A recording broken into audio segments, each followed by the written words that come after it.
Hello, welcome to Gardener's World, and another full 60-minute programme, which, as ever, is packed full of information, inspiration, and just sheer celebration of this wonderful time of year. And our main theme this week is how to save money. It's gardening without breaking the bank. How's your bank, Joe? It's doing okay. Groaning with cash. Garden's come on okay. The paving's down. That cost a few quid. You know, probably the most expensive thing in the whole garden, but it's lovely paving. No, I think that's really beautiful. I love the way immediately it looks different from anywhere else at Berryfield. Yeah. You know, it feels like a sort of smart town garden. Yeah, and I think the plants are going to be set off beautifully by it too. But today is big shed day. Okay, the shed has gone in, put the shed up, bog standard shed, but I'm going to personalise it. Going to completely change the look of it. And today I'm going to put a green roof on the top of it. So I'm building a frame and I'm going to put it up there. You're going to give me a hand because it's going to be heavy. And then I'm going to plant it up. Lots of lovely plants on the roof of the shed. Roof garden with a difference. Yeah, absolutely. All right, give us a shout and I'll give you a hand. Okay. No, I'll tell you what I think. I think this looks really classy. Yeah. It looks expensive, but it's not. It's dead cheap. Reclaimed bricks, 45p each. Local gravel, and we're reusing those hurdles that came from the long borders right the way around to soften the edges. And I'm going to get stuck into this planting today with all those splendid things that we grew from seeds and cuttings last year. And amazingly, looking fantastic for really next to nothing. Exactly. It's as cheap as chips. No, I can't wait to see it. Now, also this week, we've got Sarah Raven, who will be dividing dahlias and just glorifying in dahlias. Well, with any luck, so will my shade garden be incredibly beautiful, because shade is not necessarily any bar to having a really beautiful wide range of flowers. And that's why I've only got very minimal landscaping. This path, if you remember I started, well, now I've infilled with these cobbles, which I think look great. They're hard wearing. They look like eggs in a tray. But I'll tell you what, they're really tough and cheap. And the trellis I've finished, painted, and now we've got the framework for the planting. Everything else is going to be just plants, and that's where I want to spend my money and spend it wisely. I'm going to start with climbers today, get those in round the edge so I can walk over these areas and then dig it all up and get it ready for more planting later on. Now, the first port of call for any deep shade planting to climb is invariably ivy. And I've got one here which is called Golden Arrow, and you can find dozens of different formations of ivy, but in essence, they all do pretty much the same job, which is provide a green foil in a very dark space. And they will do the job beautifully in this corner because I want a rich, dark green corner to use the shade, pull you in. And I'm going to put those either side, and I've got another ivy which I'm going to use for ground cover. The great thing about when planting ivy is just because it will grow in dry shade, don't assume that that's what it wants. Give it a chance. Give it some compost in the hole, water it in, look after it, and then woof, off it will go. And then you never need to worry about it anymore. But ivy is the starting point. From there we can expand out and have all sorts of different climbers. Now this one's a hydrangea, Hydrangea patiliaris. And it's one of the very few plants that is self-clinging. So it's great if you want it to grow to a space that you can't provide support. It'll grow quite big too, given a chance. Now I'm going to put this here, which is very, very shady, but I think it will cope because it likes a shady side of a tree, which is its natural habitat, and it has white flowers, and that will spread slowly. Again, take a year or two to get going. That will spread across there and give us white flowers coming through. Now, so far, so predictable. These are plants that most people would reach for if they were looking to cover a shady wall or trellis. But not so many people realise just how adaptable clematis is when it comes to a shady position. Most clematis will grow in shade, and some are absolutely happy there. Now, you can go for an early flowering clematis like Clematis alpina or Clematis macropetala, both of which are beautiful, and do their flowering before the canopy of the leaves blocks out too much light.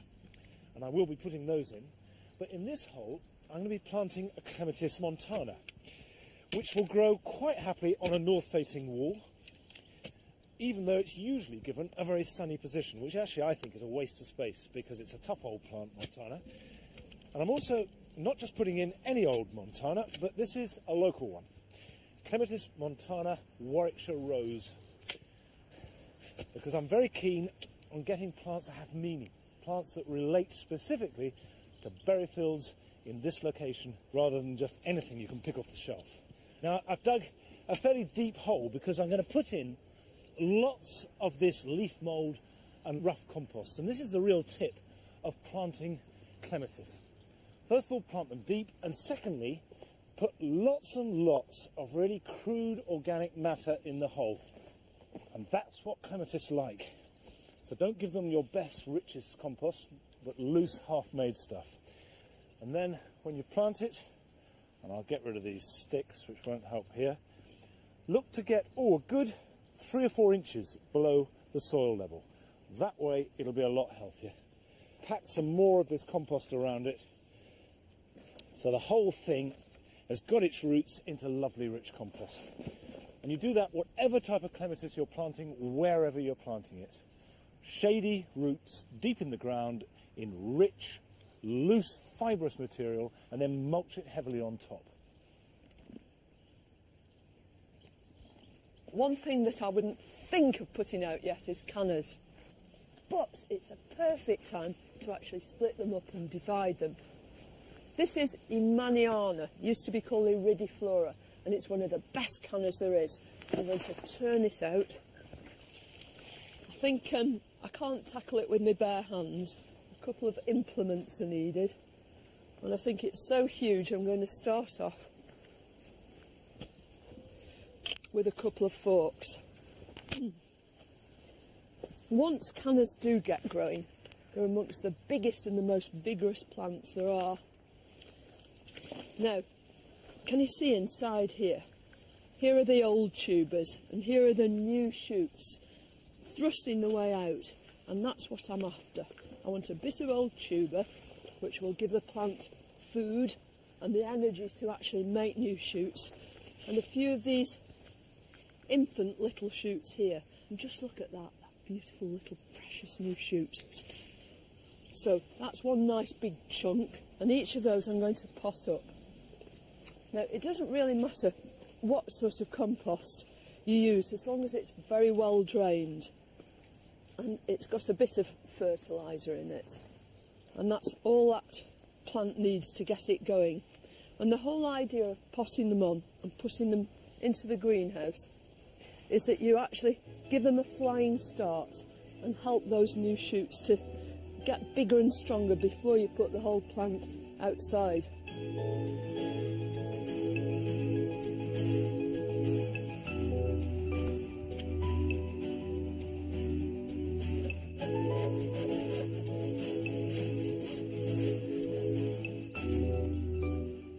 It's going to be ages before I can put those cannas out, and I'm really anxious to get started with my planting here. So I've brought a few things down, but before I do, I want to make sure we put those hurdles up against this rather obtrusive fence. Can't do it on my own. Joe? Yeah. Any chance of a hand? Sure, yeah. I don't think I can do it on my own. They're nice, aren't they? The Got a bit of green on them. Yeah. Yeah. I mean, it's terrific to be able to recycle these, because I much prefer those, I've got to say, to this rather garish orange fence. Yeah, it does a good disguising job, doesn't it? Right, I've planted up the shadiest part of the garden, and I want to use a little bit of the light that we've got on this side to get some roses. And yes, roses will grow in shade. There's no reason to deprive yourself of them. I've got a selection here, all carefully chosen for their tried and tested virtues in the darker corners of the garden. Now, the first I've chosen is Golden Showers. Now, this is a strong yellow, so I'm going to put it in the corner here so it can burn out of the dark, and that will keep flowering. Now, you notice I'm placing it well away from the fence. And there is a tendency for people to plant right tight up against a wall or a fence. It's a bad idea, because you want to let the roots have room to spread and also get the moisture that's available, because particularly a wall tends to deflect and absorb rainwater. Now, this is Madame Alfred Carrière. This is a blousy, voluptuous rose. Do perfectly well in a bit of shade, and that will just blossom and spread there. Next to it, I've got the thornless rose, Zéphyrin Drouhin. And apart from its rather exotic name, it has 3 great virtues. 1 is, suitably, that it will grow in shade. 2, that it's thornless. So this is the closest point to the path. So if it does grow out and you brush against it, you won't get prickled by it. And 3 is it has wonderfully scented pink flowers. Now the last one along this side is one of my favourite roses of all, and this is Souvenir du Dr. Jamin. And this actively prefers to be in shade. In fact, if you put it in sun, it'll burn. It's got wonderful, deep, plum-coloured flowers. And the idea is that as the afternoon sun streams down here, if it's not covered by clouds, it'll pick up these dark, rich colours that I intend to fill this corner with. Now, when you plant a rose, there's really only one important thing to consider other than giving it plenty of muck and some decent soil, and that's to plant it deep enough. So dig yourself a hole. I've dug this soil over pretty thoroughly. There's plenty of compost incorporated into it. But you'll see that in the pot, the junction, well, between the rootstock and the rose is above the pot. That must be buried when you plant it. And that's really important because it helps control suckering. So we'll put that in like that. And then when we backfill it, the individual stems will appear out of the ground as though they're individual plants. And that's a pretty good rule of thumb. So push that in and then bring the soil around it. And then the other thing to consider with roses is prune them. Even if you buy it and it's 6 foot tall, prune it back hard, because that will encourage really vigorous growth from the base. And you only get one bite at that cherry. This actually has been done. That's exactly the sort of pruning that's needed when you plant a climber, and that will very quickly grow up towards the trellis. Well, it won't take long to get the rest of those into the ground, and I fully expect them to be flowering by summer. I'll just peek round the corner. Oh, neighbours. Isn't that better? Yeah, much better. And all for free. Yeah, that's lovely. That's really good. You see, we're trying to recycle as much as possible in this garden. And we went out and asked people ways in which they were able to make structures in the garden for next to nothing. My tip for a cheap garden structure is if you have old rhododendron branches lying around your garden, don't throw them away. Build a timber structure and then feed the rhododendron branches over the timber structure, starting with the thick ones, nailing them on one at a time and feeding the thin ones through until the whole original structure is covered. For the roof, you can use plywood and anything to suit the surroundings or your pocket. OK, here's a good idea for staking any tall herbaceous plants that you may have. We use this one here on Clematis recta. It's a mass of stems that aren't particularly strong, so it needs some kind of support. What we use is just a piece of netting or chicken wire, anything like that, which we can cut to whatever length we like, threaded a bamboo cane through it so it keeps it in a tight circle. And it's just a matter of, as the plant starts to grow, placing the netting over the plant, bamboo cane into the ground, and as the plant grows, it can grow through these holes, and within a few months you won't see the stand at all. Why don't you have a go at making a willow dragonfly? All you need is a hazel stick like this, some long willow rods and some short willow rods. First thing you have to do is attach these long willow rods onto the hazel stick. Now we're going to make the dragonfly's tail. Now I'm going to coil all the way up the dragonfly's tail to make the segments of the dragonfly's body. We're going to make the wings now.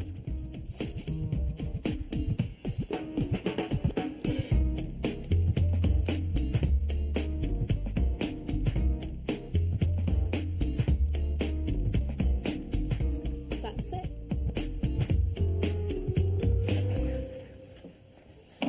Well, it's definitely much better to build something yourself for the garden than to buy it from a shop. And if it's something really useful, well, so much the better. And for me, probably the most useful thing in a garden after a good spade is a cold frame. And everyone always talks a lot about greenhouses, which of course are fantastic, but not enough attention is given to the usefulness of the humble cold frame. And it can be very humble indeed. Here's a box. All we have to do is just drill some holes for drainage, and immediately you have a protected space that you can put pots in, raise seedlings, protect tender plants in winter, and as long as the top will let light through, that is a perfectly good cold frame. Now obviously you need to ventilate it, don't leave it like that, so if the weather's warm or very sunny, just take the top off and it's fine. If you are using glass, of course, be careful, it can be damaging, and toughened glass is much better.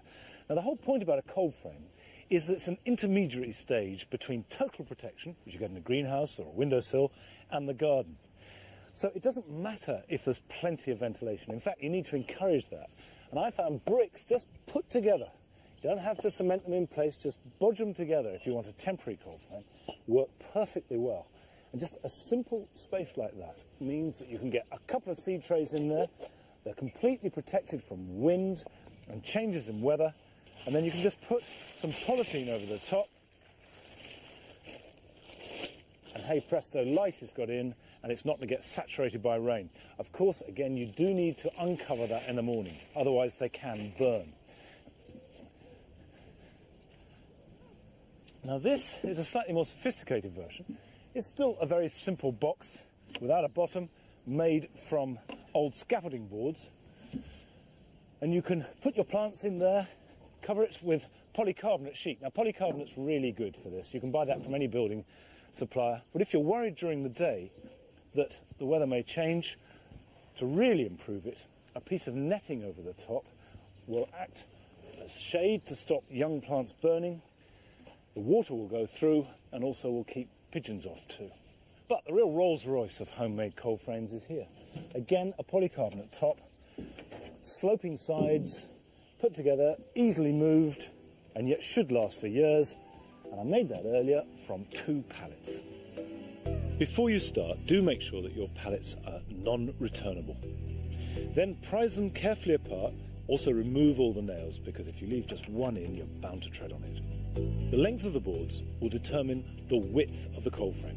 We're making the back higher than the front so that we can fit in taller plants and also provide a slope which lets in more light and drains away any rainwater. The front is 3 boards high and the back 5 boards high, and these are nailed to the support timbers from the pallet, which are sawn to size. In order to accommodate the slope, the sides are a little bit more tricky, but start by bringing them up to the height of the front, that's 3 boards, add the extra 2 boards, and then measure off the fall from the front to the back. And saw along that line, making sure that both sides are exactly the same size. Then attach these to the framework, and hey presto, you've got your cold frame. Inside these cold frames in the greenhouse is an absolute cornucopia of beautiful new plants that we've grown from cuttings, division and seed, and they're all for my new garden. We've got all sorts of things. Do you remember in the autumn, Joe took seed from these cardoons, and they've now made splendid little plants, and they're going to be a big architectural feature on one side of the garden. Most of the plants in this frame are hardy. There are a few tender plants in here though. This is Persicaria Red Dragon, and we grew this last year in the jungle garden, and look, we've already got material to take new cuttings, so we're going to have lots of that. When you're keeping new cuttings in a frame like this, you can still give them a bit of attention though. Plants like this salvia need their tops pinching out. If you just take the top out like that, that makes the plant bush. It makes the roots go down faster, and the whole thing is going to make a much better plant when it's outside. And these lovely Stipa tenuissima, the waftiest grass in the garden, were done from seed this time last year. But these were sown late in the autumn. We collected the seed from these from the garden, and now's just the right time to actually prick them out and give them individual compartments. When I've done them, I'm going to pop them back into that cold frame to harden off. Now the whole tradition of building structures in the garden from bits and pieces that you get from a skip or found objects inevitably leads to allotments and sheds. And, you know, it tends to be a man thing, this shed business. So Joe has been along to an allotment to see some men in sheds. The garden shed has become part of our cultural heritage. Writers like Roald Dahl wrote all his novels in one, and there are some gardeners who've gone from potting to plotting with the odd racy novel. Artists like Tracy Emin have been inspired by sheds, and last year artist Simon Starling created his Shed Boat Shed, which won the £25,000 Turner Prize. There's even a poet, John Davies, who tours the country talking about them as Shed Man. The word shed is first, I think, occurs in about the 1480s. Middle English means shelter. It's a kind of boundary between home and the wilderness. You know, a definition of a shed is a temporary structure, single story, usually made of wood, the greatest possible space for the lowest possible cost. And they are beautifully efficient buildings. They're just wonderful at their purpose. According to a recent survey, over half the nation regularly escape to the garden shed to relax, unwind, or perhaps do a bit of work. But what's more surprising is that there were just as many women sheddies as men. These days, even those traditional centres of male shed dwelling, the allotments, are getting used to a little feminine touch. The women tend to personalise their sheds and the men just tend to just throw everything in them, you know, and... I don't know what they'd say about that. I've seen some very neat sheds organised by men. Well, you might have done, but there's one man that blesses himself every time he goes in and says, if I'm not out in a week, come looking for me. You know, that's how bad his shed is. And women do bring a touch of practicality to their sheds. Ooh, And here we come. look at this, cosy. It's our old kitchen. We got a new kitchen. And we brought the old one down here to make it homely, and we keep all our things inside. All your cups and your tea bags. Is this like the allotment canteen or something? It is, sort of. Definitely a ladies' shed. That's sexist. I'm just trying to be nice.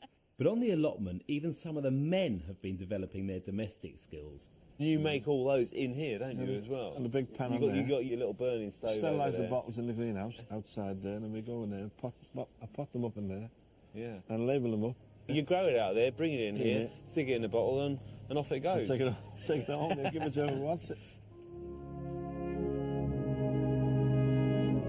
Although 80% of Britain's 9.6 million sheds are used for gardening and storing tools, many sheddies see them as a private refuge. Within its four walls, a shed can hold many secrets. It's always exciting to see what's in these sheds, Eddie. Oh, wow, this is a good one. It's all silver inside. Oh, what's going on here, then? Brilliant. That is so clever. A false wall. A false wall. All my tools. Yeah. Instead of having to take them home every night, which people do. Yeah. Why? Because... They get robbed. Right, OK, OK. So in a way your shed's like your second home. I'd like to think of it as my first home. You'd rather be here than at home. You've not met the wife, have you? No, I haven't met the wife. Every time the wife comes up, she tidies up. So I'm made up when she does come up. Every time mine comes up, I get a rollicking off her. You haven't cleaned this from last year. This is something to just moan about your wives, isn't it? Yeah. Well, that's right, yeah. Something to escape your home life. Yeah. We're in love with the shed, not the wife. Is a shed a substitute for something never had? A replacement mother or a kind of flat-pack dad? Was it where we tasted our first amazing kiss? Or where our obsessions culminate in bliss? Well, I can't make any promises, but I'll try not to get as obsessed as those guys with my shed here in the Modern Family Garden. Now, this is a bog standard, it's 7 foot by 4 foot shed. They go up very, very simply in kit form, easy to do. But here's a little tip. Don't just squash it up against the back fence. I've left a gap here so I can get in and I can paint it, but also I can plant a tree in the back here, which creates a nice backdrop to the garden, rather than having the shed, you know, as your major feature at the back. So the next thing to do is personalise it. I'm going to do the interior later, but I'm going to start with the outside. Now, I want to get as many plants in this garden as possible, so this face here creates a great opportunity to grow some climbers up, scramble them up this face here. But on the top, I'm going to put a green roof. And the idea is so that from the second or third floor of the building, rather than looking down onto a boring shed roof, you see loads and loads of plants. We've been inspired by Nigel Dunnett of Sheffield University, who is an expert on green roofs. So I've come up with this sketch drawing.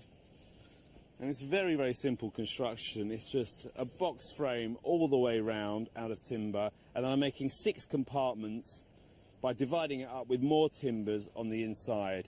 And the whole thing's going to go on top of a sheet of ply. It's going to sit on the roof, help distribute the weight. And on top of the roof, I'm going to put a plastic liner. Now that's going to help stop the water penetrate the roof. Now I've cut the timbers all to size, and the next thing I've got to do is put it together.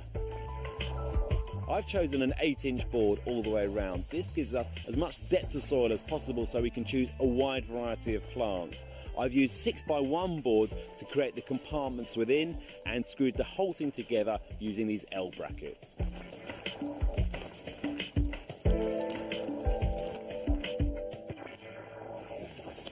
Right, just tuck it under. Yeah, just tuck it under. Well, last year our seed dahlia trial was a huge success. And Sarah Raven, who I know has grown lots of dahlias over a long period of time, was prompted to try out new varieties in her own garden in Sussex. Last March, I took a range of different varieties of dahlia tubers, placed them in 2-litre pots, filled and covered them with compost, watered them well, and then left them inside in the warmth for about a month.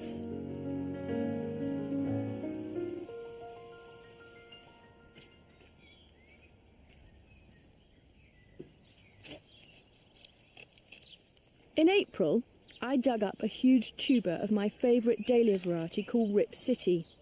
Oh, and it's heavy.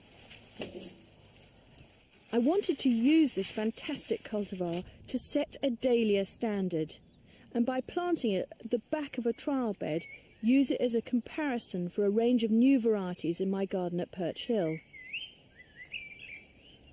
It's now May, and the tubers of the varieties I'm going to be trialling, which I potted up back in March, are sprouting really well.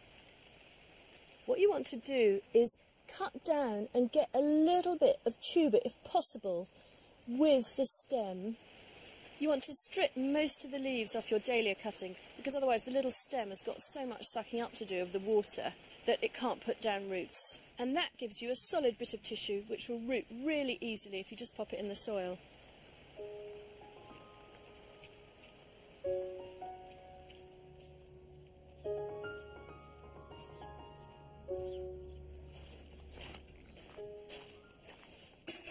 It's early July, and you can see that the dahlias that I divided, that huge tuber, into 3 are already about 3 or 4 foot tall.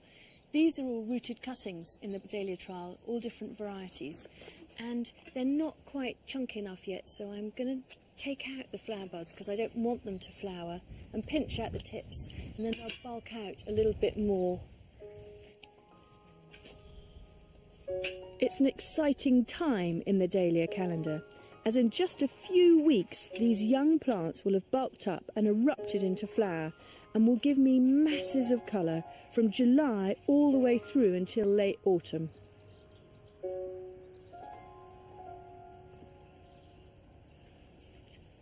The thing that's miraculous about dahlias is that they're still in flower, in full bloom, and it's the middle of October. What I'm looking for is rich colours to compete with Rip City, which is our marker in the corner. Really interesting flower forms and a good vase life. I've selected 4 out of 10 varieties here. This is a real winner called Jocanda. Amazing, amazing rich magenta colour and lasts brilliantly in the vase. That's a giant one. In comparison, this is More Place, which is a beautiful pom-pom. Some would say a bit uptight, but I really love that for posies.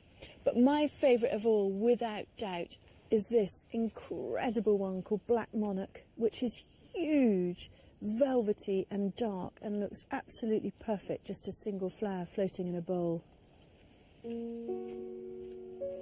But the 4th dahlia that I've discovered from my trial is really fantastic. One that's done particularly well is Black Cat, a semi-cactus with this beautiful, dark, rich coloured flower with a green centre to it, and it has the longest vase life of any dahlia I've ever cut. But there's one more variety that I just have to tell you about. Another real stunner is Raffles, a decorative dahlia in a beautiful coral pink orange, deepening to crimson at the centre. The thing about dahlias that inspires me to grow lots of new types and forms is that they're the most amazing flowers to use in all sorts of flower arrangements, particularly the hand-tied bunch.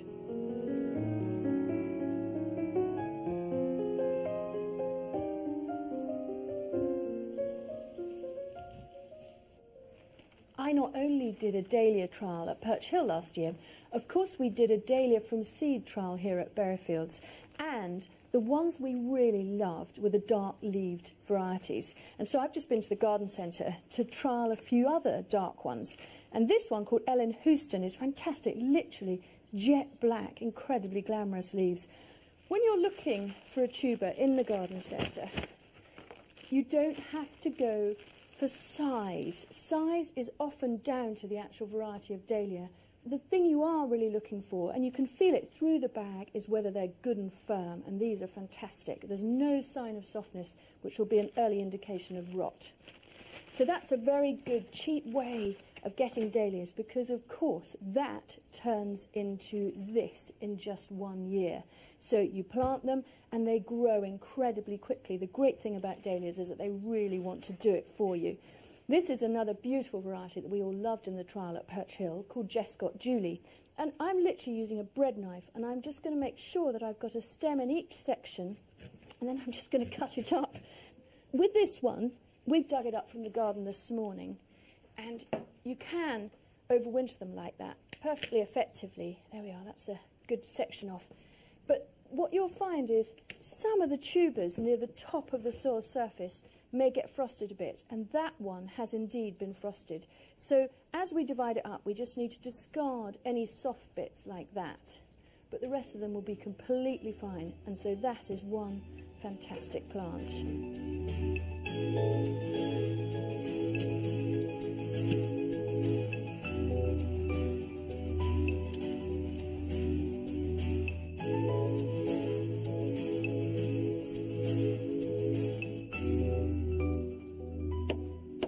Okay. Yep. That's there. It went up pretty easily. I mean, you know, two of us could carry it. I was going to say, well, two reasonably able-bodied men could do it. If the shed's any bigger than this, you know, you'd want to build it in situ. I think this is probably about, you know, as big as it gets, being able to build it off-site and bring it up. And it's worth saying, do not omit the cross members. No, the idea is that they're going to stop the soil all ending up down at the bottom. Are you ready for some soil yet? Nearly. The polystyrene's going in. Now, this is just crocks, really, going in the bottom to increase the drainage, but also it's nice and lightweight, the polystyrene. And I've mixed up the soil, which is 1 part sieved Berryfield compost, 2 parts perlite, and 3 parts peat-free potting compost. Okay, perfect. So actually, it's nice and light. Okay, well, do you want to pass one up? The important thing is it's got to be perlite, not grit, because grit will be too heavy. Okay, so that's going to go in there. Yeah, just tip them in. Pass that down. I'll pass you another one. And I'll pick these out. Do you want to take this one while I fill these up? Ready for next? Yeah. We'll do a swap. There you go. Off. And later on, I'm going to plant this all up. Looking forward to that. And I'm doing some alternative bedding as well later, Monty. Well, apart from Joe's planting, still to come on the programme, we've got plenty more tips on how to save money in the garden. I shall be in the long borders and also checking up on the chilli trial, and Carol will be making a start on planting her new garden.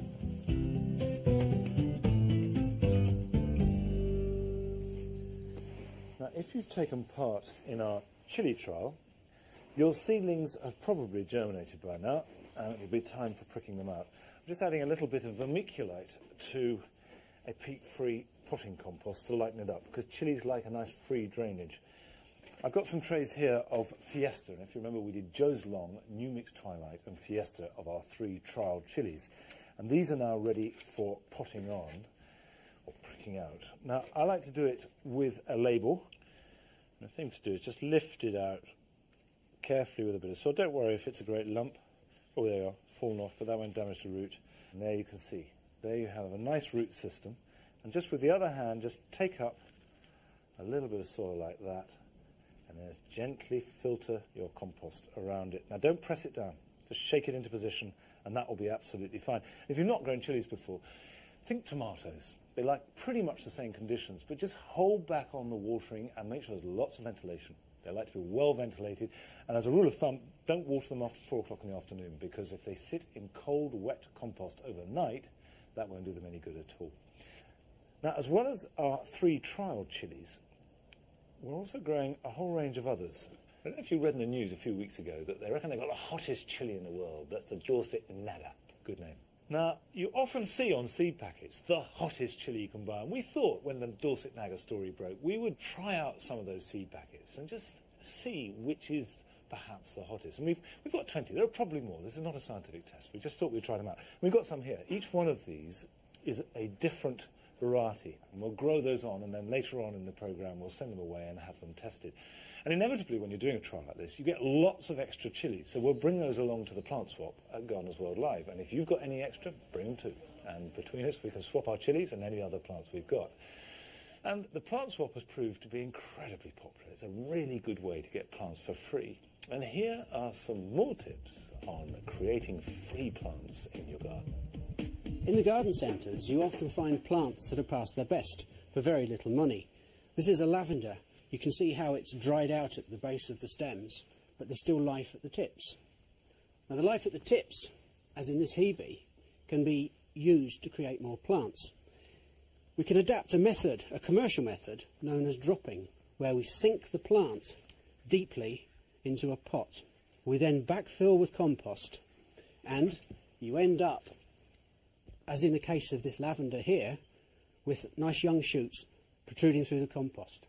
These will root in 6 to 9 months, and this method can be done with almost any plant you like. Great place to find bargains this time of year is in Plant Hospital, especially things like the euonymus that are winter damaged. There's actually no major damage to the plant. All it does is send some of the tips of the leaves red, trim them off, you've got a healthy plant there, and it's about a third of the price that you'd pay when it was on main stock. Also, you've got great bargains with herbaceous perennials. They're a year older, they're a lot bigger, they can be split, and there's actually nothing wrong with them, and they're a quarter of the price that they were when they're on the main beds throughout the year. An old commercial method that can be adapted for garden use is what we call the moss roll. This is simply a piece of plastic. It's about 6 inches wide, and cover it with about 1 inch of moss. We then use cuttings such as penstemons and place them 2 inches apart all the way along, right to the end. We then roll it all the way to the end. Then with a couple of elastic bands, just bind around the roll to keep it all packaged neatly together. This will then sit in your propagator and will root away quite happily in about 6 weeks. It's quite incredible how enterprising people can be when it comes to making more plants. But we were just as ingenious. We made all these Descampsia flexuosa from just one big plant last year. They're looking pretty untidy at the moment, a bit like my hair. But in a few weeks' time, they're going to be utterly transformed. Each one will be a real tuffet of bright yellowy green. And later on, there are pink inflorescences too. Now, it's so tempting when you get to this stage to just bung all these plants in. But I think we ought to be a bit thoughtful about our design. So I'd like a couple of sort of flowing lines here. And I'm using this grass particularly here because what I'm interested in on this side of the garden is texture. I want everything to be low and everything to contrast, but all of them you're going to feel like reaching down and touching as you wander by. Well, one of the first plants you often come across when you start gardening is Alchemilla mollis. It's a fabulous plant, Alchemilla. These big, round, beautifully pleated leaves with droplets of water or dew in the centre of them in the morning. I'm going to put some, not along the edge, as is the tradition, but I'm going to plant them to repeat this sort of wave across here. We actually took this out of our woodland garden where it had seeded into the edge. And it's a very simple business to split a clump like that and make half a dozen plants out of it. So we'll have these here in this lovely line. And then in this corner, I want something a bit more spectacular. And green is also a colour, but so is grey, and I think we'd love some grey leaves in here. I'm going to use these Onopordon, the cotton thistle. This is a superb plant. When it's in flower, it can't make up its mind whether it's prickly or soft, because it's all covered in down. But in its first year, it just makes these huge rosettes of leaves. This was from the long borders. It had self-seeded, so it cost us absolutely nothing. This is a plant that will grow almost anywhere, but it does like sun, and I think this is going to be the sunniest corner of the garden. So, beautiful root system in there, and that's going to fill the space in between this Descampsia. Well, this is one way of using self-sown seedlings, but last year we went to RHS Harlow Carr to have a look at some of Matthew Wilson's unique ideas.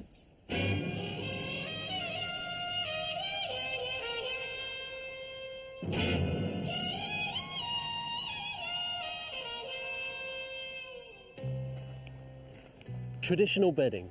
It's loud, it's brash, it's gaudy, and it's definitely not to everyone's taste. But there is an alternative.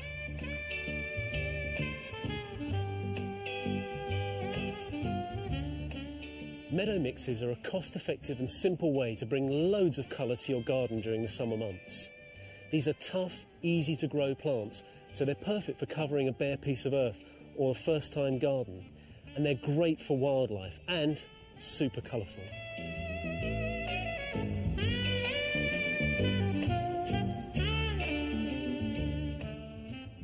Now, there are lots of different mixes available to buy, and we're going to try 3 or 4 in each of the beds. But I thought it would be rather fun to mix up one of my own, so that's what I'm going to do.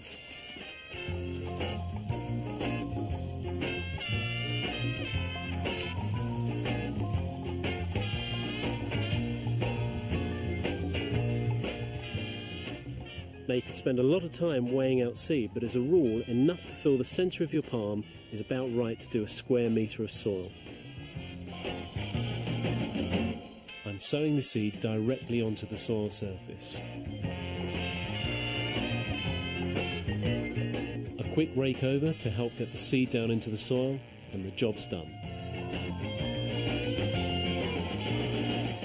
Now, if you want your direct sown annuals to flower in succession, you've got to sow them in succession. The first lot have just started to germinate. They were sown a couple of weeks ago. These ones here, they were sown a couple of weeks before that. And on it goes up the bed. It's a bit like sowing lettuce on a vegetable plot. You've got to keep sowing them in order to keep harvesting them. And here, you want flower after flower after flower after flower, all the way through until the first frost of autumn. Now, if you've got some really obvious holes in the border, you can actually just dig around where you've got some nice thick germination, and then you can make another hole and just relocate that whole group. I wouldn't break it down any more than that, just plant it as a clump.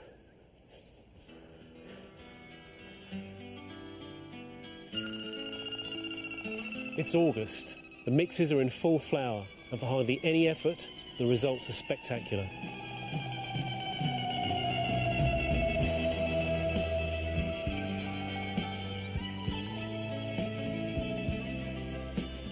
In bed 3 are plenty of pastel shades, including the lovely Silene Coleorosa with that wonderful pastel blue.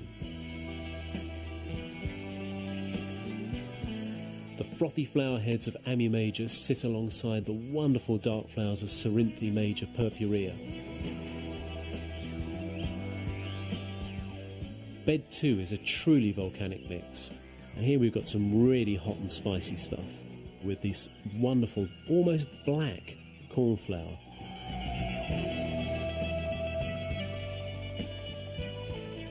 Well, saving the best till last, this is my mix. Lots of things just thrown together, but the first thing that leaps out is these wonderful poppies in all sorts of shades, contrasted by this gorgeous plant here, Ammi Majus, with these frothy white flower heads. Then there's the cornflower, one of my favourite plants, that lovely intense blue, but again in different shades. And then Phacelia tanacetifolia, a very unusual flower, something that you don't see every day. All of these full of bees and insects. And you know, the best thing about it is that in the autumn, I'll just cut it down, rotivate it all in, and next year, it'll all come up again.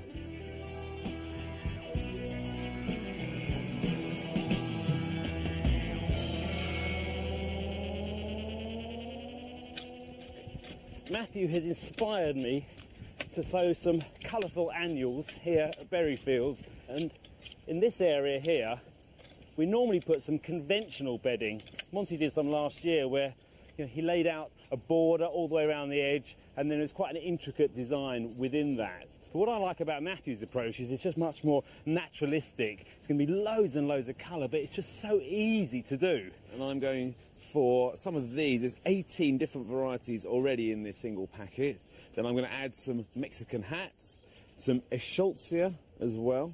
Very, very hot and spicy, but then I'm going to just cool it down a little bit with some of these cornflowers, a really sort of intense blue. But I think they're going to work really nicely together, those colours, when they all come up and flower at the same time. So next thing to do is open them all and mix them together.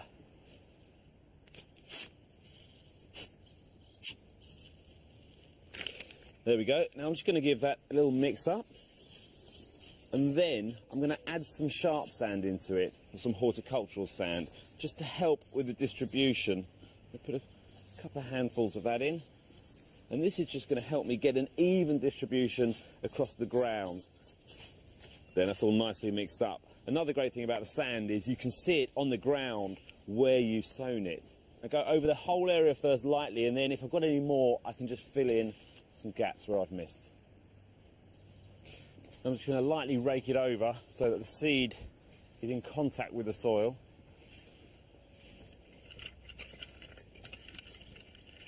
There, well, that's one of the easiest and cheapest forms of gardening, and a great way of dealing with a patch of soil like this. And by midsummer, it will be a riot of colour too. But in the meantime, here's some other jobs you've been getting on with in the garden. Now is a good time to prune late winter flowering shrubs like viburnums as soon as they finish flowering. On established bushes, cut out up to 1 in 5 branches at the base, removing the oldest and weakest. You must leave the remainder unpruned. Shortening them may affect flowering the following year, and you'll spoil the shape of the shrub. Now's a good time to give small ponds a tidy up. Remove any dead and dying growth from aquatic plants, giving them a general cut back and clean up. Skim off any dead leaves and debris from the water, but before adding it to the compost heap, leave it around the edges of the pond so that any aquatic insects and amphibians can crawl back into their watery home. Now's a great time to sow all your herbs. Parsley's the most widely grown herb, and you can sow this one direct outside right now. Make a shallow drill 1/2 inch deep, anywhere in the garden. Sprinkle the seeds along the row. Parsley's a member of the umbel family and can be slow to germinate. To speed it up, run a kettle of hot water over the row and then gently cover the seed with soil. This year we're growing trench celery for the first time at Berryfields. The ridges either side of the trench won't be used for at least 8 weeks. But if I sow a catch crop of cut and come again lettuce and some radishes along the top of the ridges, they'll grow extra fast on these mini raised beds. Well, the soil's now in, and now it's time to get on with the planting, the fun bit. I'm really excited about this green roof. When it comes to selecting plants for the green roof, I'm looking for really tough plants that can cope with the wind and the exposure to sun. If I choose tall plants, they're going to get rocked by the wind, and of course, their roots are going to get rocked too. So I'm looking for nothing over about 6 to 8 inches. Now, as you know, here at Berryfields, we've decided not to use any hose pipes. So these plants are going to have to look after themselves. We're going to water them in and establish them with a watering can from one of the water butts. But after that, it's up to them. They're going to have to cope with the dry conditions through the summer. I'm starting with some grasses at the back here. Nice sort of tufty backdrop to the whole green roof. These ones I'm putting in here are Festuca, Glauca, Elijah Blue, and they should be able to cope with very dry, arid conditions. And then I've got some lovely bronzy, purpley Uncinia rubra as well, which again is a tough plant. It's an evergreen grass, and the contrast between the two is going to be great. I'm just drifting them through the back here, nothing too formal.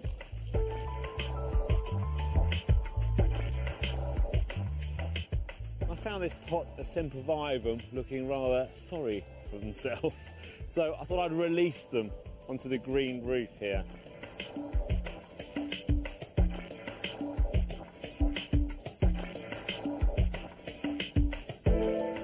alpines are perfect for this green roof because they like the well-drained soil and the very open, sunny aspects as well. And I'm putting in these lovely little thrift Armeria, lovely little tufty, grassy foliage, and at the same time we're going to get some pink flowers in the summer too.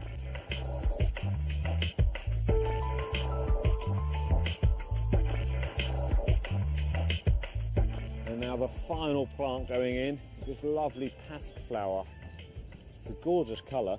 Of course, this whole roof will bring lots of wildlife into the garden too.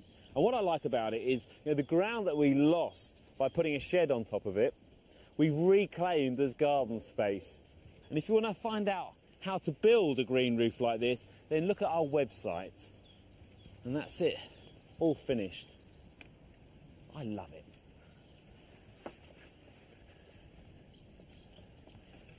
Carol, Sarah and Joe have done a lot on the borders. They've split plants, they've divided, they've replanted, and they're pretty much ready for a good summer display. But there is one job I want to go over now before plants start to grow too much and it will cause too much damage walking through the border. And that's these clematis. All the way down the back, we've got a succession of Viticella clematis. This one's Savannah. And you can see the new shoots are starting to appear. We pruned it back hard about a month ago. And over the course of the summer, this will grow right the way up and reach about 6 foot tall with nodding bells of flower. And there should be a sort of a plum colour. Beautiful, beautiful clematis. But it's going to need more support than one rather knackered old stick. So we'll take that out and replace it with some new bean sticks. Now these are hazel, which is ideal and goes in and matches with the rest of the garden. But obviously you could use bamboo or any kind of support, but the important thing with the late flowering clematis is to make sure they're strong. I'm going to bulk it up a bit because we had a tripod, we had 3 sticks, and I'm now going to put 4. Partly because it's stronger and partly because I think it looks better if you can get hold of them. And we got these locally. They're reasonably cheap. They haven't had to travel far. And of course in an ideal world we'd cut them from the garden ourselves. We've checked those are nice and strong, and then I'll tie them up with some string at the top. I won't cut them off to size because I like the way that they stick out like a teepee. And this string is actually recycled hop twine. So the whole thing has cost me next to nothing, and I think looks good and importantly does the job. But not all support wants to be visible. In the end you want the plants to look good and just be gently upheld. And this does the job beautifully. I made this a few minutes ago. It's made out of 6mm steel rod and cost all of 50p at the most. Whereas if you were to go to a shop and buy something like that, well, I know you can pay pounds and pounds for them. So you can save yourself a lot of money by doing it at home. Now, the rod looks like this. Now, you can get this from a steel stock holder. It comes in 6-metre lengths, but you can get it cut, and I suggest you get them cut in 2 and 3-metre lengths, not less than 2 metres, because you do need plenty to stick in the ground. And if you've got a tree or a log, just put it round, reasonably even, but don't worry too much about it, and just bend it towards you. And bend it in. It's pretty flexible, like that. Now that forms an irregular hoop. Don't worry about the fact that it's not even. It's to support plants, not win prizes. And then you can straighten it up slightly, like that, and it'll hold into place. And you need 2 boards. Put one on the ground, put your hoop on top of it, place the board over that, tread on it, and it helps if you're a lump like me, and then just bend it up. And that will bend into position, and there you have a really good support. And you use it like this in the border. Because it's a steel wire, it's strong. And it slips in the ground really easily, so just push it in. And the beauty of it is, very quickly that will rust. So it almost vanishes against the soil and the plants. You can store them outside, and I've had them for 8 or 9 years, and I expect the same ones to last another 8 or 9 years. So the cost ends up being just pence. Now, here are some other very stylish tips on ways that you can save money in the garden. This is a really funky idea to make a fire bin, which are very popular, and it costs next to nothing. All you have to do is find an old washing machine, take out the barrel, this like so, and take out the outer barrel of the washing machine, turn it on its head and slot it into the base, and here you have a self-contained spinning fire. Bits don't fall out of it, it doesn't fall over. You can also use this bit and just rest it on bricks because it's smaller and more compact, but I personally like this because it's spinny. Got a few spare moments in the garden, you can make your own comfrey and nettle press out of a couple of lemonade bottles and a piece of string. It's very important to cut this just around the curve where it narrows at the neck. Then you take the bottom off, the same one. This time you're going round at the full width of the bottle. So that's one. You need another two, and then it's just a question of fitting them together. Then we make a little hole in the cap at the end of the bottom bottle. Then all you need to do is hang it up like this one down here, and to finish the job you need a smaller bottle filled with water attached to your bit of string. You drop that down on top of the fresh cut comfrey leaves. Press down, takes about 3 weeks for that to rot down and start to drip. Collect that in a little bottle underneath, and eventually you'll have this wonderful, rich, organic liquid feed. Here's something you can make for free, a tea light holder. All you need is a piece of bamboo. Choose one that has a long piece from the top to the first knot. You'll need to carefully split it into 4 even strips. Then simply drop in a small glass, wire it at the bottom and the top and secures it in place. Put in a tea light, and then you can simply stick it in the ground or a pot, and there you have it.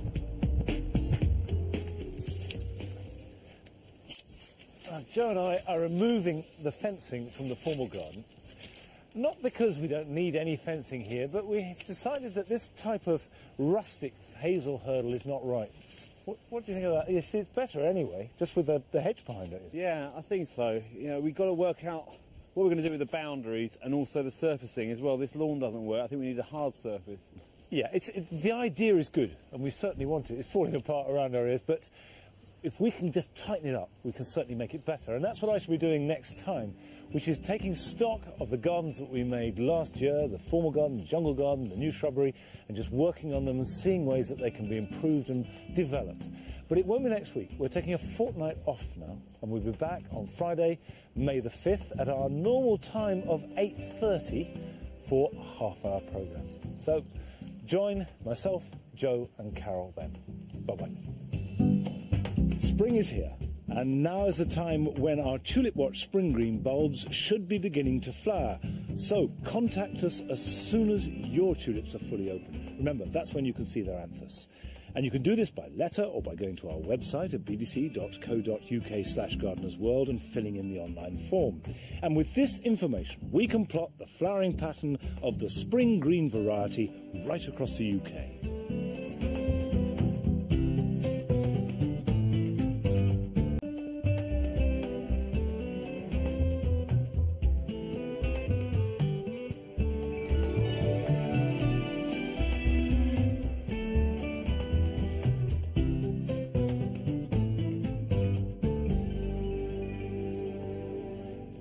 Hello, welcome to Gardener's World, and another full 60-minute programme, which, as ever, is packed full of information, inspiration, and just sheer celebration of this wonderful time of year.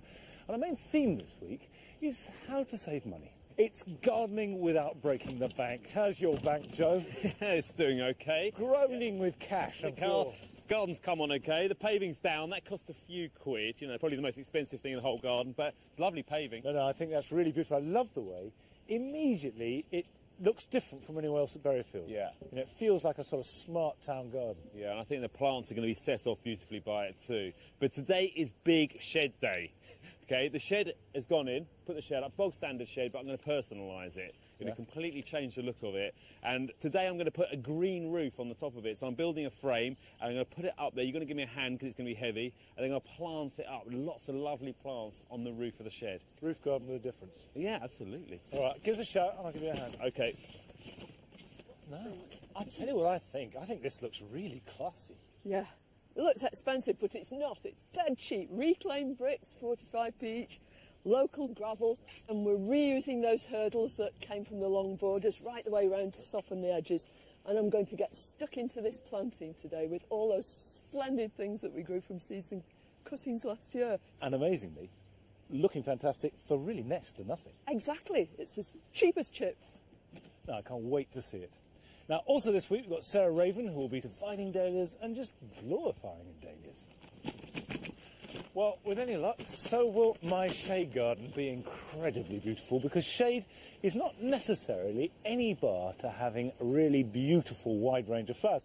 And that's why I've only got very minimal landscaping.